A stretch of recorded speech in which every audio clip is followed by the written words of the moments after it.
두 번째 시간입니다. 자, 제2절 법치행정부터 보도록 하겠습니다. 자, 법치행정의 원칙은 법규 창조력, 법률 우위의 원칙, 유보의 원칙이 있죠. 우위의 원칙은 위반해서는 안 된다. 소극적인 첨언이 되겠습니다. 위반해서는 안 된다 하니까 소극적이죠. 여기서 말하는 법률이라는 것은 법규, 명령, 관습법, 행정법까지 다 포함하는 개념이 되겠습니다. 자, 법률 유보의 원칙은 법률에 근거하면 할 수 있다 하는 것이죠. 있다니까 적극적인 측면이 되는데, 이때의 그 법률은 관습법은 포함되지 않고 성문법만 이야기하는 것이죠. 그것은 공제에는 안 나오는 것 같은데요. 자, 모든 행정에 적용되는 것은 아닙니다. 권력적인 활동에 대해서만 근거가 있어야 한다 하는 의미가 되겠습니다. 법률 유보의 범위에 대해서 견해의 드립이 있지만, 최근에 그 행정기본법에 보면은 국민의 권리에 제한하거나 의무를 부과하는 경우, 국민 생활에 중요한 영향을 미치는 경우에 요때 한해서 법률에 근거하도록 이렇게 규정되어 있습니다. 자, 법적인 보호이익이 확대되는 경향이 있고, 무화자 재량 행사 청구권, 그래서 행정개입 청구권이 인정이 되죠. 재량권 영으로 수축되면 띠톱 판결과 김신조 판결이 있습니다. 반사적 이익에 대해서는 경찰 개입 청구권이 인정되지 않죠. 하지만 점점 확대되는 경향이 있다. 행정기본법을 보겠습니다. 자, 여기서 우리 행정기본법도 이번에 그 실무종합에 처음으로 나왔기 때문에 여기서는 제가 볼 때는 무조건 한 문제 이상은 나온다, 이렇게 보시면 되겠습니다. 정의를 보면 법령 등이라고 하면 법령과 자체법규를 말한다. 그러니까 자체법규는 등에 포함되는 것이죠. 처분이 있고 제재 처분이 있는데, 처분은 구체적 사실에 관해서 하는 것이죠. 구체적 사실입니다. 공권력의 행사와 그 거부. 제재 처분은 의무를 부과하거나 권익을 제한하는 처분인데, 여기에 행정상 강제는 제외되죠. 그러면 행정상 강제가 뭔지를 알아야 이 제재 처분의 범위를 분명하게 알 수 있는 겁니다. 행정상 강제에는 강제 집행이 있고 즉시 강제가 있죠. 강제 집행 그러면 뭔가 그 사형 집행하는 느낌이 들죠. 그래서 대강직이라, 대강직이, 혹은 2대 직강, 이렇게 기억을 할 수가 있습니다. 즉시 강제까지 이렇게 포함이 되는 개념인데, 원칙적으로 강제 집행이 원칙이고 즉시 강제는 예외적으로 법률에 근거가 있는 경우에 한해서 할 수 있다, 이렇게 되어 있습니다. 자, 행정기본법에 보면 일반 법 원칙이 다 들어와 있죠. 이번에 이제 성문화되었습니다. 예전에는 조리라고 해서 불문법의 원칙이었지만은 이제 성문법이 되어버린 겁니다. 어떤 게 들어와 있느냐, 이게 또 중요할 수 있기 때문에 제가 신부, 비평의 성남, 이렇게 두 문제를 만들었죠. 보면은 평등 비례 원칙, 이게 있죠. 신뢰 보호, 부당 결부 금지, 신부 비평의 성남, 결혼하는 신부에게 비평하니까 성나겠죠. 그리고 평등의 원칙은 들어가 있는데, 자기구속의 원칙은 명문으로 규정되어 있지는 않습니다. 하지만 평등의 원칙에서 도출이 가능하죠. 비례의 원칙은 적필상입니다. 항상 이 순서대로 그 검토를 해야 되는 것이죠. 먼저 적합하냐, 그러면 밑에 거는 이제 검토할 필요가 없고, 적합하고 필요하다, 그러면 또 상당성을 검토하게 되는데, 상당성은 항상 비교하는 겁니다. 뭐뭐보다 이렇게 비교하는 내용이 들어가죠. 따라서 그 개인의 어떤 불이익한 침해와 의도하는 그 공익이 있죠. 항상 비교하는 개념이 상당성이 되겠습니다. 이런 비례의 원칙은 초기에 경찰권 발동과 관련해서 발전이 됐습니다. 그리고 오늘날에는 모든 행정에 적용이 되는 것이죠. 모두 충족해야 되고, 대포로 참새를 쏘아서는 안 된다. 이게 상당성이죠. 상황에 맞게 땅 쏘아야 합니다. 자, 성실 남용 금지도 규정이 되어 있다 하는 부분. 신뢰 보호 원칙은 공삼이죠.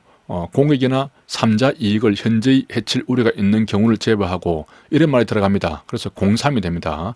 그래서 착오로 운전면허를 정지를 했다면 원래는 취소를 해야 되는데, 착오로 이렇게 했다고 하더라도 취소를 할 수 없다. 그 부분이 신뢰보호 원칙이죠. 상대방이 그렇게 믿었기 때문에. 우리 하트 칠 때 보면 낙장 불입이다, 그렇게 표현할 수가 있죠. 부당하게 결부시켜서는 안 된다는 부분이고요. 법정의 기준을 보면 이것도 중요합니다. 신청에 따른 처분은 어떤 허가 신청 같은 거 있죠. 신청을 했다면 특별한 규정이나 사정이 있는 경우를 제외하고는 처분할 때, 허가해 줄 때 그때 당시에 법령을 따른다는 겁니다. 중간에 이제 법이 개정되었다면 제재 처분에 대해서는 위반한 것에 대해서 제재 처분하는 것이니까 특별한 규정이 있는 경우를 제외하고는 행위 당시, 그러니까 위반 당시에 법령을 따른다는 거죠. 이때는 이제 특별한 규정만 들어가죠. 특별한 사정까지 들어가면 안 되겠죠. 신청하는 경우에는 규정이나 사정이 있는 경우고, 제재 처분할 때는 특별한 규정이 있는 경우에 이때 행위 당시에 위반 당시에 법령에 따르는데 그렇다고 하더라도 가벼워졌거나 혹은 처벌하지 않게 되면 변경된 법령을 적용해야 되는 것이죠. 자, 이렇게 처분을 하게 되면 그 효력은 비록 그 처분이 어떤 위법이 있다고 하더라도 정당한 기관에서 취소나 철회하기 전까지는 그대로 유효한 것으로 통용됩니다. 이걸 공정력이라고 하는데 적법한 것으로 통용된다 이러면 틀린 질문이 되겠죠. 비록 위법하다고 하더라도 유효한 것으로 일단 쳐준다는 겁니다. 통용시켜주는 것이죠. 하지만 무효인 것, 그 위법이 중대하고 명백한 경우는 무효가 되는데 이때는 처음부터 효력이 발생하지 않습니다. 자, 부관이 있죠. 부관은 조기부 철사가 되겠습니다. 뒤에 밑에 보면은 사후 부관이 나오죠. 원칙적으로 재량이 있는 경우에 붙일 수가 있습니다. 행정기관이 이렇게 해도 되고 저렇게 해도 되니까 그런 경우에 부관에 붙여서 이렇게 저렇게 제한을 가할 수가 있는 것이죠. 재량이 없는 경우에는 부관에 붙일 수가 없습니다. 법률의 근거가 있다면 몰라도. 그리고 먼저 이제 부관에 붙였거나 혹은 부관을 안 붙였다고 하더라도 나중에 사후에 붙일 수가 있는데 그걸 사후 부관이라고 하죠. 사후 부관은 발음이 비슷한 사후 부검으로 생각하면 그 요건이 법률의 근거가 있고 동의가 있고 사정이 변경된 경우, 그래서 법동사가 되겠습니다. 동사하니까 변사사죠. 그러면 사후 부검합니다. 사후 부관 이렇게 기억을 할 수가 있습니다. 자, 요건은 모두 적합해야 되는 것이죠. 이런 경우는 어느 하나에 해당되면 붙일 수가 있거든요. 법동사인 경우에는. 하지만 요건은 모두 적합해야 되는 겁니다. 목적이 위반되지 않아야 되고 연관성이 있어야 되고 그리고 필요 최소한도로 해야 되는 것이죠. 목련필이 되겠습니다. 나무연필이죠. 혹은 뭐 목련이 필 때면 이렇게 기억을 할 수가 있겠습니다. 여기에 이제 연관성은 실질적인 관련이 있어야 되는 것이죠. 형식적인 관련이 아니고. 그리고 부관은 종된 규율이죠. 지휘관 부관하고 비슷합니다. 법정 부관은 원칙적으로 부관의 개념에 들어가지 않는다. 법에서 정해둔 것이기 때문에. 자, 위법부당한 처분은 소급해서 취소를 할 수가 있는데 만약에 신뢰를 보호해야 한다면 장래를 향해서만 가능한 것이죠. 그리고 밑에 보면은 당사자에게 권리나 이익을 부여하는 처분을 취소한다. 이 말은 수익적 처분을 취소한다는 의미거든요. 이렇게 이익을 주고 있다가 그게 잘못됐다고 그래서 취소를 하려고 하면은 그 사람이 너무 큰 피해를 입을 수 있기 때문에 그때는 비교 형량을 해야 되는 것이죠. 비교 형량해야 한다. 하지만 안 해도 되는 경우는 거짓, 부정한 방법, 이미 그 사람이 위법하다는 것을 알고 있었거나 중대한 과실로 알지 못한 경우, 이런 네 가지 경우에 있어서는 비교 형량을 할 필요가 없다. 이렇게 규정되어 있죠.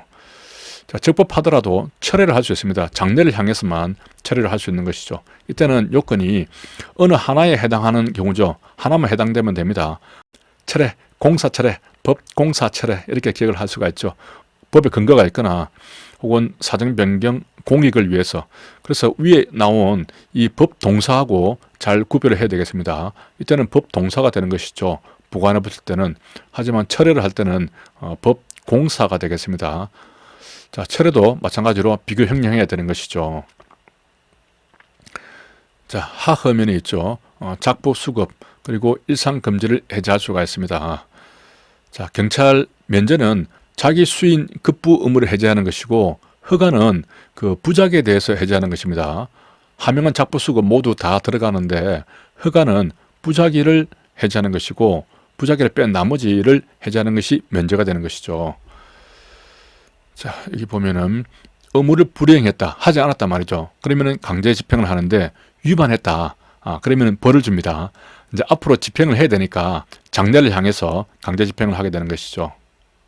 하명에 위반을 하더라도 그 법적 효력에는 아무런 영향이 없다. 자, 이 말을 잘 봐야 되는 것이죠. 여기서 말하는 법적 효력이라는 것은 사법상의 효력을 의미합니다. 하명이 적법하다면 손실 보상을 할 수 없는 것이 원칙이지만 특별한 희생이 있다면 인정이 될 수도 있습니다.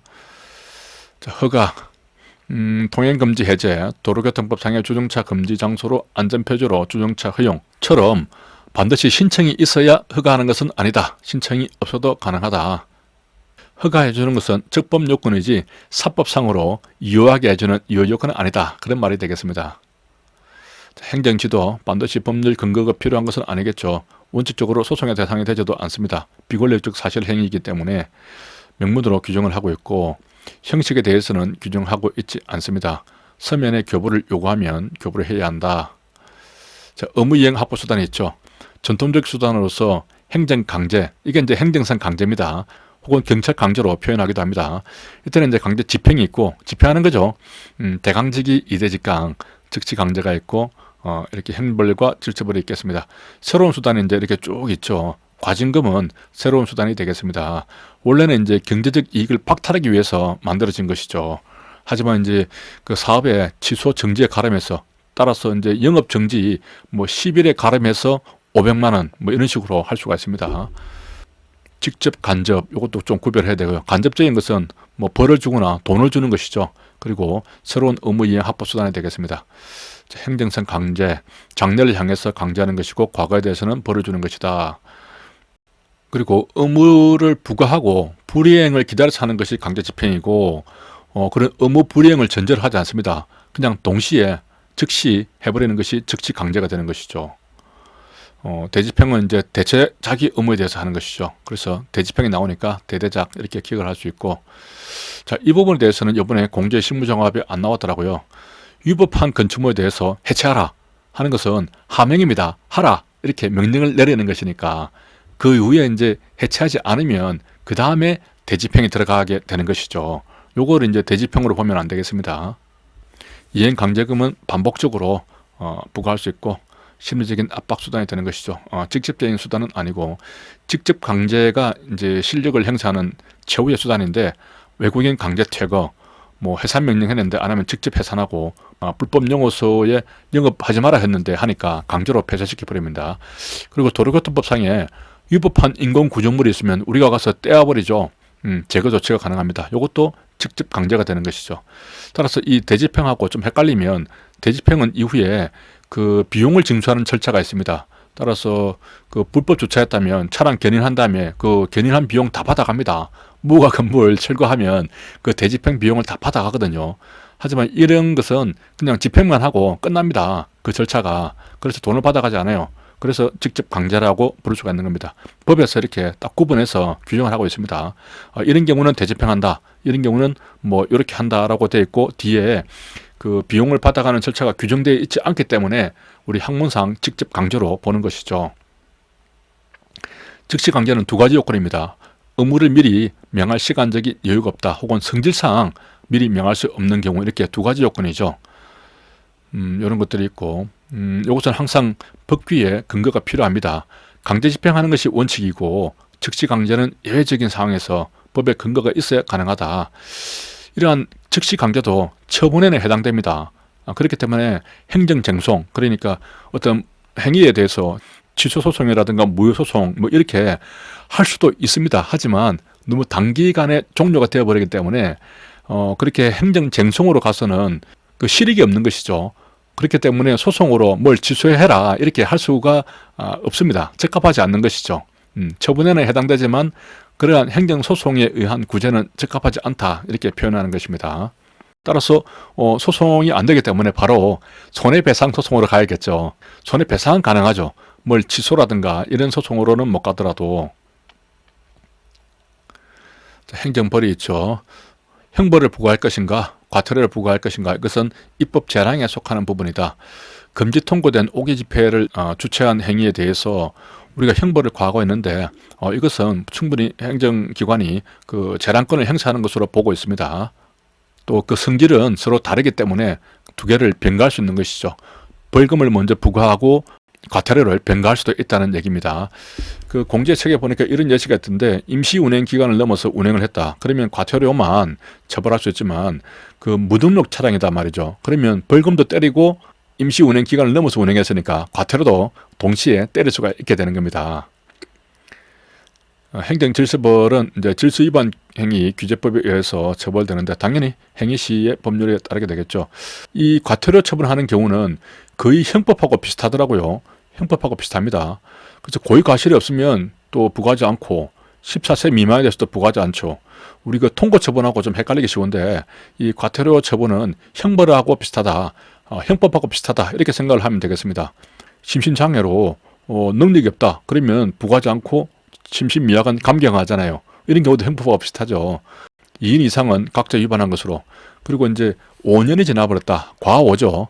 그러면 부과할 수 없고, 확정하고 5년 동안 미증수하면 이때도 받을 수가 없습니다. 과오죠. 10일 이상 의견 제출 기회를 주어야 하고 60일 이내에 이의제기를 할 수 있는데, 이의제기를 하잖아요. 그러면 과태료 처분 자체가 효력을 상실해버려요. 그리고 그 과태료 법원이 있습니다. 법원에서 과태료 처분에 대해서 과태료 재판을 하게 되는 것이죠. 그렇기 때문에 과태료 처분은 효력을 상실한다, 이런 말이 나옵니다. 징수유예는 법에서는 1년이라고 나와 있는데 시행령에서는 9개월을 원칙을 하고 3개월도 연장할 수 있다. 뭐 같은 말이죠. 징수유예 사유가 쭉 있습니다. 한번 읽어보시기 바랍니다. 자, 경직부를 보겠습니다. 1조의 경직 비명이죠. 1조의 경직 임비로 바꿨죠, 제가. 1조 1항에는 인권보호 원칙이 있고 2항에 비례 원칙이 있습니다. 경직 임비. 또 이런 부분은 그대로 외워주고요. 공안위가 되죠. 이 내용 한번 쭉 보면 되겠습니다. 88년도에 고지 업무가 두 개 있었죠. 88년도 쌍팔년도에 쌍고지가 있었습니다. 그러다가 하나는 삭제가 되고 지금은 이미 동행한 이후에 변호인 조례권이 있다는 것, 그 하나만 살아있죠. 개별적 수권조항과 일반적 수권조항이 있죠. 개괄적 수권조항으로 부르기도 합니다. 2조 7호 때문에 그렇죠. 자, 즉시강제를 보면은 대인적 즉시강제가 대부분입니다. 거의 다죠. 대물죄인 것은 임시정지 하나 있고 대가택도 하나가 있습니다. 위험 방지 위해서 출입할 때 하나가 있죠. 그리고 대인, 대물, 대가택 전부 다 들어가 있는 게 또 하나가 있어요. 그 5조에 보면은 위험 발생 방지 조치를 경찰관이 뭐 하게 하거나 직접 할 수 있다는 부분이 있거든요. 그 부분이 대인, 대물, 대가택 전부 다 들어가는 것이죠. 위험 발생 방지 조치를 하니까 전부 다 할 수 있는 거예요. 그래서 어떤 학자들은 이 조항을 근거로 해서 그 개괄적 수권 조항이 인정이 된다, 그런 말을 하기도 하거든요. 그래서 전부 다 들어간다. 1조에는 경직 인비죠. 인비가 되겠습니다. 죄를 범하려 한 사람을 대상으로 할 수가 있고, 불교일 때 그 소신껏 모기장을 밝히고 동행 요구를 하죠. 그리고 동행하고 난 다음에 연변에 있다고 알려주면 되겠습니다. 6시간 초과할 수 없고, 불실 근무를 할 때는 뭐 진술 거부권을 고지할 필요가 없죠. 고지권은 하나밖에 없다고 그랬습니다. 그 이미 동행한 후에 변호인 조례권이 있다 고지하는 것, 연변 있음을 고지하는 것 하나밖에 없습니다. 자, 신분증 제시할 의무가 있죠. 불신 근무를 할 때 흉기조사를 할 수가 있는데 이때 임시영치할 수 있다는 규정은 없습니다. 임시영치는 보호조치할 때 그때 규정이 되어 있죠. 흉기조사건은 그 불의의 공격으로부터 경찰관을 보호하기 위함이기 때문에 일반 소지품을 조사할 수 있는 권한은 없다. 그리고 외표 검사에 안정된다, 이런 부분이 있습니다. 자, 꺼내보라 이렇게 하는 것이죠. 가방 열어봐라 이렇게 하는 것입니다. 임시영치는 안 되고요. 자, 임의동행할 때는 그 사람에게 불교할 때죠. 그리고 고지할 의무는 우리 경직법상에 규정되어 있지 않는데 헷갈리면 안 되는 게 수사 준칙에 보면 수사상의 임의동행할 때는 고지를 하도록 되어 있습니다. 이것은 수사상 임의동행이고 경직법상 임의동행할 때는 고지할 의무는 규정되어 있지는 않습니다. 그래서 우리가 112 신고받고 출동을 했을 때는 그게 수사상으로 이어질 수도 있기 때문에 원칙적으로 현장에서 임의동행 거부할 수 있고 언제든지 퇴거할 수 있다, 이런 부분을 고지를 하고 그 고지 확인서에 서명을 받도록 되어 있죠. 하지만 경제법 상에서는 그런 고지 의무가 규정되어 있지 않다는 것을 유의를 해야 되겠습니다. 자, 사후도치 연변이 있음을 고지하죠. 6시간 넘어가면 안 된다. 그러니까 만약에 수사 목적으로 임의동행했다면 그때는 6시간 초과해도 상관없는 겁니다. 경제법 상에서 임의동행했을 때 그때 초과할 수 없다 하는 것이죠. 자, 보호조치가 있습니다. 긴급 구호를 요청하거나 경찰 관서에 보호하는 등 적절한 조치를 할 수 있다, 이렇게 되어 있죠. 보호 조치는 처음에는 할 수 있습니다. 그래서 뭐 인도에 사람이 쓰러져 있다고 하더라도 반드시 보호 조치 해야 하는 것은 아니죠. 상황을 봐서 그대로 냅둬버리면 조금 자고 일어나서 집에 갈 수도 있는 겁니다. 하지만 경우에 따라서는 이제 뭐 재량권이 0으로 추측되어서 한겨울에 그대로 방치했다면은 또 문제가 될 수가 있겠죠. 아무튼 적절한 조치를 할 수 있다라고 되어 있는데, 일단 보호조치에 착수를 해버리면, 보호조치를 했다면 그 다음부터는 다 해야 한다는 그런 의무 규정으로 바뀌게 됩니다. 자, 강제로 할 수 있는 게 강제로 정주자 24시간 동안이죠. 임의 미병부가 되겠습니다.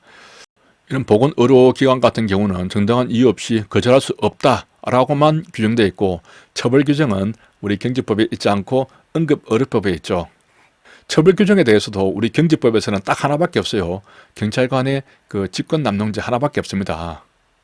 다시 정리를 하면은 우리 경제법에 하나밖에 없는 게 임의동행 후에 고시하는 것, 그 하나가 있고, 또 처벌 규정은 경찰관 직권남용에 대한 처벌 규정 하나, 그렇게 두 개 사항에 대해서는 딱 한 번씩만 규정되어 있다 하는 것을 잊어먹지 않도록 하시기 바랍니다.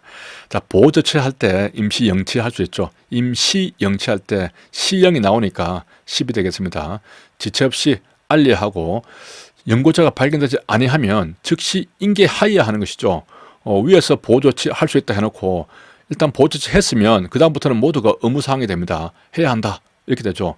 이렇게 즉시 인계했으면 바로 즉시 또 서장에게 보고를 해야 됩니다. 뭐 관서장에게 보고한다 이게 아니죠. 서장에게 바로 보고해야 한다 이렇게 되어 있습니다. 또 그렇게 되면 서장은 또 지체 없이 그 해당 그 기관에다가 통보해야 한다 이렇게 됐죠. 24시간을 초과할 수 없고 10일을 초과할 수 없다. 이게 다시 한번 설명이 나오죠. 재량행위지만 그 불행사가 현저하게 불합리하다고 인정되는 경우, 그런 경우에는 재량권 0으로 수축이 되어서 국가 배상 책임을 부담할 수도 있게 되는 겁니다. 임시영치 가운데 시영이 나오죠. 연구자를 발견 못하면 서장에게 바로 통보를 해야 합니다.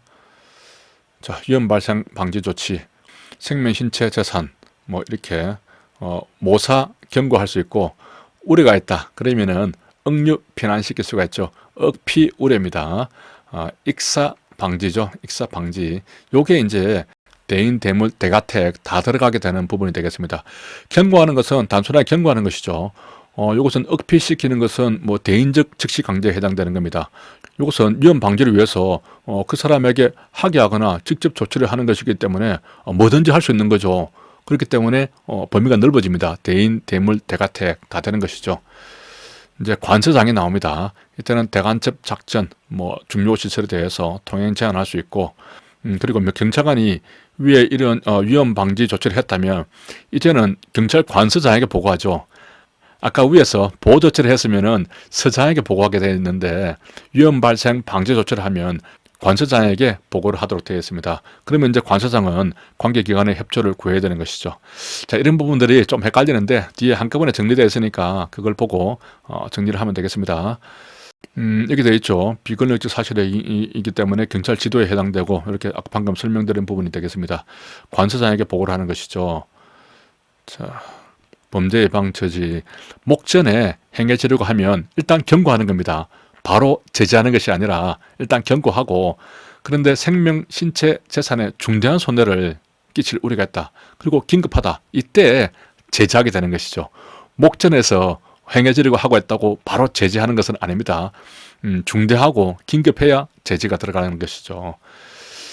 출입을 할 때 다른 사람의 토지, 건물, 배, 차에 출입할 수 있다. 여기에 뭐 일단 항공기는 규정되어 있지 않습니다. 이걸 이제 예시적인 규정으로 볼 수는 있지만은 아무튼 규정에는 이렇게 토건, 배차만 규정이 되어 있습니다. 조금 이게 소지가 있죠. 문제 소지는 있습니다. 우리 공제실무정합에 나온 문제가. 그리고 여기에 규정된 내용들은 표를 보면 확실하게 좀 정리가 되어 있죠. 긴급 출입할 때는 토건, 배차에 출입할 수 있다라고 되어 있고, 제가 등이라고 붙인 것은 해석상 여기에만 한정될 수는 없잖아요. 당연히 기차에도 들어갈 수 있고 항공기에도 우리 특공대가 들어갈 수 있죠. 하지만 이제 규정상에는 이렇게만 되어 있다는 부분을 좀 확인하시면 되겠고요. 뭐 주의와 불문하고 관리자 동의를 받을 필요가 없죠. 하지만 대간첩 작전을 할 때 보면은 이제 여기서도 위에 규정을 보면은 공개된 장소에서만 가능합니다. 예방 출입은 또 공개된 시간에만 가능하지만 주의와 불문하고 관리자 동의를 받아서 예방 출입이 가능한 것이죠. 사실 확인할 때도 관서장이 확인을 할 수가 있습니다. 하지만 긴급한 경우에는 경찰관으로 해서 단체장 협조를 받아서 확인하게 할 수 있다, 뭐 확인하게 할 수 있다 이런 말이 되어 있고, 관서장은 사실을 조회할 수 있다 이렇게 되어 있죠. 미사합니다만 하여튼 뭐 그렇게 규정되어 있어요. 출석 요구서를 보낼 수 있는 경우는 미행 사유가 있으면 출석 요구서를 보낼 수가 있죠. 자, 여기 보면은 이제 이렇게 정리되어 있죠. 관서장이 나오는 경우가 위대사입니다. 관서장은 위대한 일을 하죠. 위험 발생 방지 조치를 했다. 우리 경찰관이 했단 말이죠. 그러면은 관세장에게 보고를 하고 관세장은 관계기관에 협조 요청을 하게 되겠습니다. 또 대간첩 작전에서 접근 통행 제한을 할 수 있고 사실 조회를 할 수가 있죠. 위대사한 일을 하고 서장은 000입니다. 구호 대상자를 보호 조치를 했다. 그럴 경우에 공공보건 의료기관이나 이런 데 인계를 했다면 바로 서장에게 보고하는 것이죠. 그러면 서장이 이 기관에다가 서장 명의로 이제 통보를 하게 되겠죠. 그리고 이제 범인 공로자 보상에 대해서 보상금도 지급을 하게 되겠습니다. 경찰청장은 간단하고요. 이 두 가지를 잘 구별을 하면 되겠습니다. 자, 정보 소집, 작성, 배포. 이 부분은 또 중요하죠. 이 부분에서도 시험이 나올 수 있습니다. 자, 범죄, 재난, 공공 갈등이죠. 공안위입니다. 공안질이 아니죠. 공공의 안녕과 질서 유지가 아닙니다. 공공의 안녕에 대한 위험의 예방과 대응을 위해서 이렇게 할 수 있고 이와 관계되는 사실 확인을 알 수 있다. 이렇게 되어 있습니다. 자, 취집의 범위는 대통령령으로 정하는데 이렇게 되어 있고 이게 규정에 보면은 뭐 부당한 민원이나 청탁을 하면 안 되겠죠. 뭐 정당한 것도 가능하다고 되어 있는데 사실은 이것도 부정청탁금지법에 위반될 소지는 있긴 있습니다. 하지만 뭐 부당한 것만 이렇게 규정이 되어 있죠. 자, 그리고 범죄 예방 대응은 할 수가 있는데 수사는 안 된다 이렇게 되어 있죠. 범죄 예방 대응에 필요한 정보는 수집을 할 수가 있습니다. 수사를 할 수 없다는 것이죠. 자, 이렇게 쭉 되어 있으니까 이 부분도 좀 잘 봐야 됩니다. 신분이나 목적을 설명하지 않아도 되는 경우가 있습니다. 국민의 생명, 신체 안전이나 국가 안보에 긴박한 위험이 있다. 혹은 범죄 대응을 위해서 정보활동에 현저한 지장이 있다. 이런 경우죠.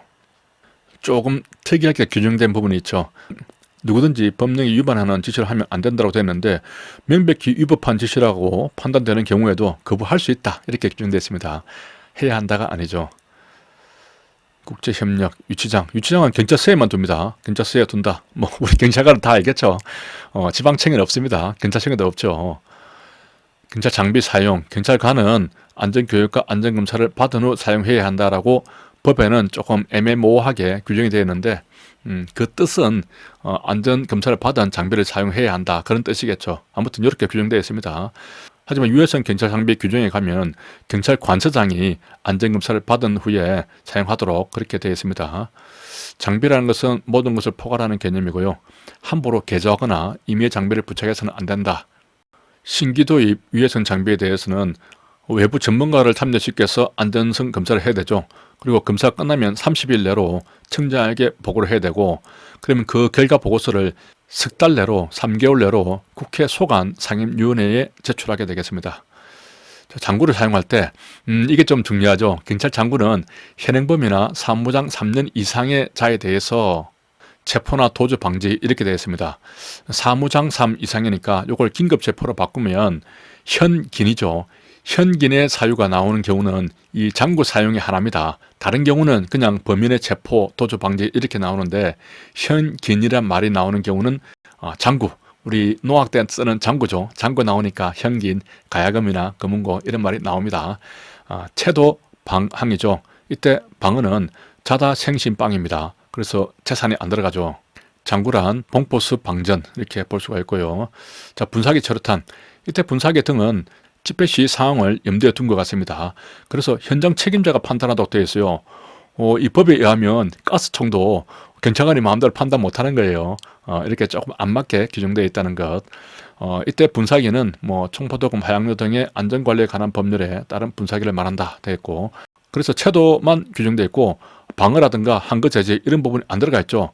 채도만 들어가 있다. 불법 집회 시 집시로 생신 제공이죠. 이때는 이제 재산까지 들어갑니다. 이 분사기 부분이 상당히 서로 다르게 규정되어 있기 때문에 잘 보셔야 합니다. 자, 무기 사용은 위해를 줄 수 있는 경우 또 줄 수 없는 경우 나눠져 있죠. 위해를 줄 수 없는 경우 일단 채도, 방항 이렇게 되어 있고 방어는 자다 생신빵이기 때문에 재산은 안 들어가죠. 정당 방위 긴급 피난, 정당 행위는 안 들어가죠. 그리고 이제 다른 수단이 없다고 인정되는 상당한 이유가 있을 때 보충성인 요건을 필요한 경우가 긴영삼이죠. 그리고 현철이 되겠습니다. 이 피방간이죠. 피방간에 대해서는 보충성인 요건은 필요 없죠. 자, 여기 보면은 좀 정리가 되어 있습니다. 자, 무기는 유해를 수반할 수 없는 경우는 최도 방황이죠. 수반할 수 있는 경우는 긴영삼, 현철, 피방관이 되겠습니다. 이것은 보충성의 요건이 필요하고, 그리고 영장 집행할 때는 체포구속뿐만 아니라 압수수색 영장을 집행하는 경우도 포함이 됩니다. 장구에 대해서는 항상 형긴 대상의 범인 체포라는 부분 잘 봐야 되고요. 채도 방황까지 규정되어 있습니다. 분사계 체류탄은 채도 방황이 아니고 채도죠. 그리고 집시 생신 제공이 되겠습니다. 이게 이제 위해성 장비 규정에 가면은 가스 발사총은 채도 방황까지 이렇게 규정이 되어 있죠. 그리고 경찰봉에 대해서 집시 생신 제공 이렇게 규정되어 있습니다. 그 부분 잘 봐야 됩니다. 장비의 종류는 무장 분기고, 이게 도금은 들어가죠. 뭐 다목적 발사기, 가스 발사총 안 들어갑니다. 장구는 봉포수 방전이죠. 가스 발사총에는 고무탄 겸용이 포함됩니다. 철탄도 발사 장치가 포함이 되죠. 차에 물 섞다가 기타 장비가 되겠습니다. 사용 기준을 보면은 수갑이나 포승 같은 걸 범인이나 주치자나 정신착란자에 대해서도 자살자해 방지 목적으로 쓸 수가 있죠.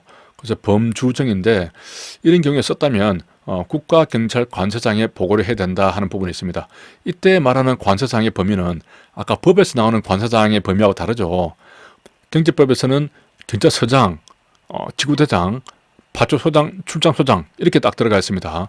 그런데 유해성 장비 규정에서는 경찰청장부터 나옵니다. 경찰청장, 지도청장, 경찰서장, 그리고 경감 이상을 장으로 하는 관서 이렇게 되어 있거든요. 그런 관서장에 보고한다는 의미가 되겠습니다. 자, 경찰봉은 아까 얘기했듯이 집시 생신 제공에서 쓸 수가 있고, 이게 이제 법에서 나오는 그 분사기 있죠. 분사기가 채도 집시 생신 제공인데 위해성 장비 규정에서 분리가 돼버립니다. 그래서 채도 방황, 가스총도 채도 방황이 가능하죠. 경찰봉이 집시 생신 제공 이렇게 가능하다로 이렇게 나누어졌다라고 생각을 하면 되겠습니다.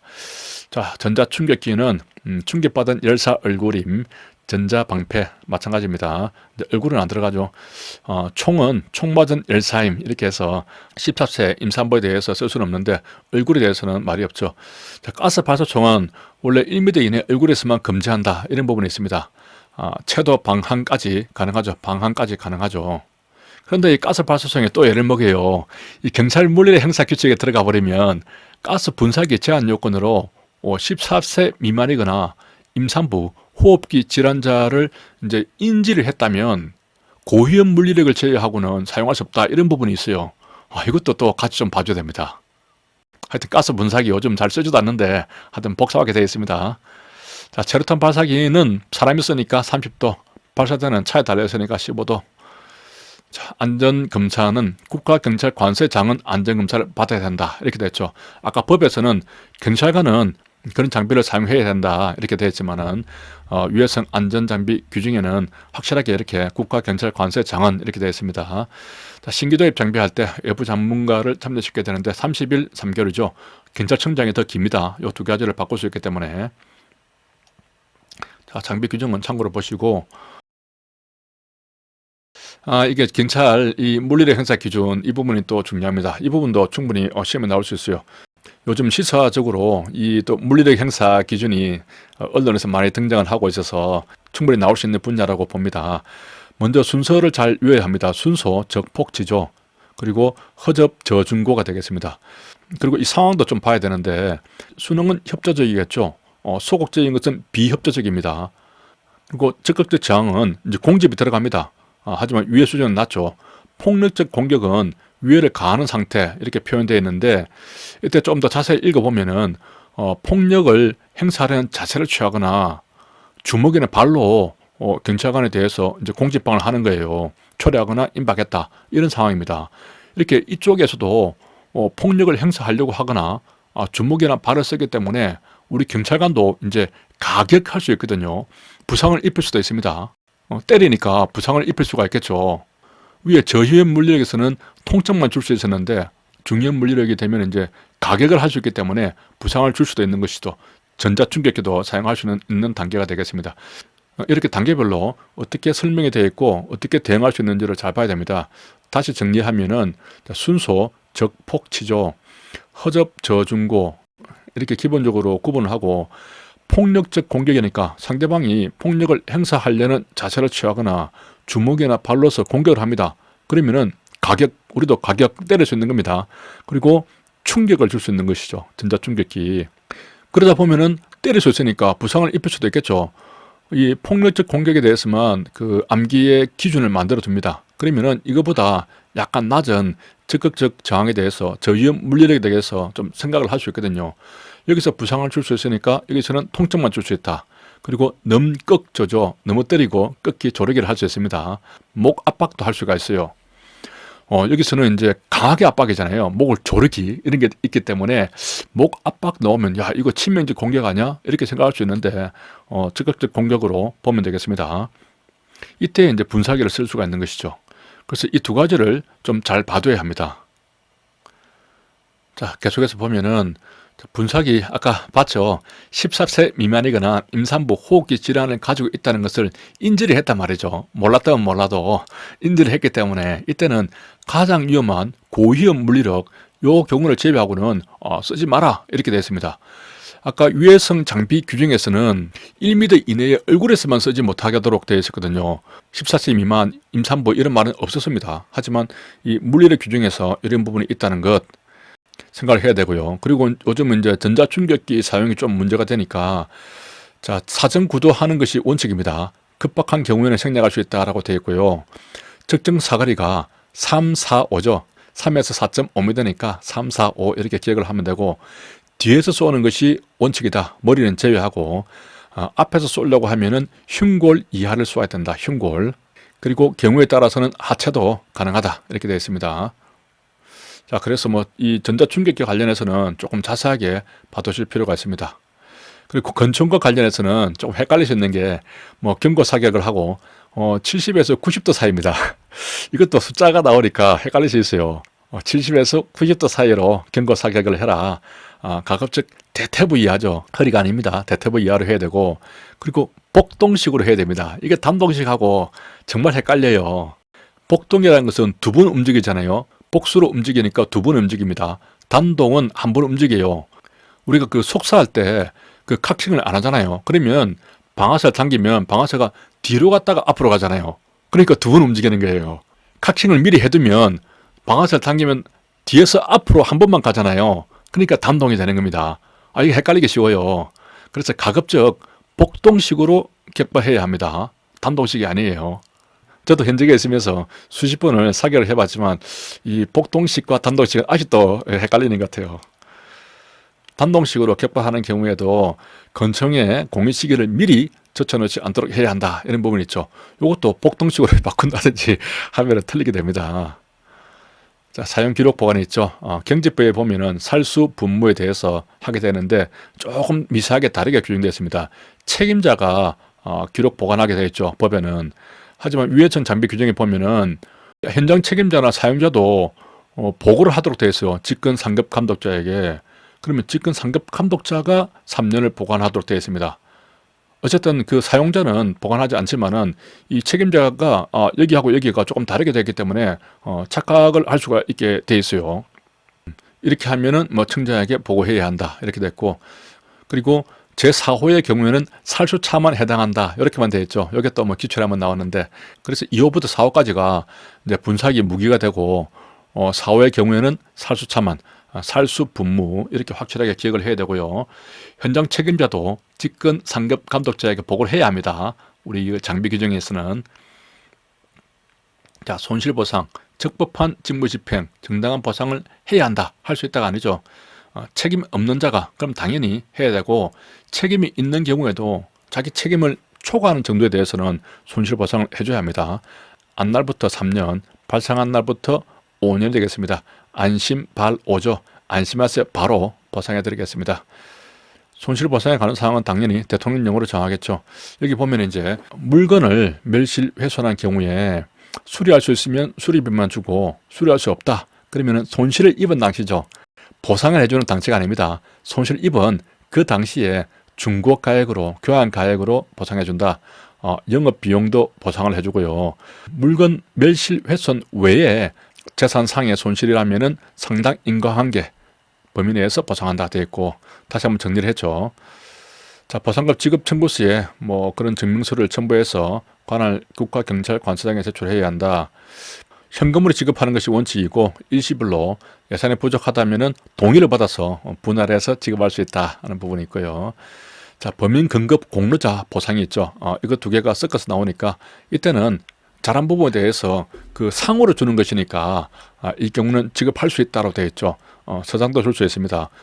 손실보상위원회는 시도청까지만 설치되어 있죠.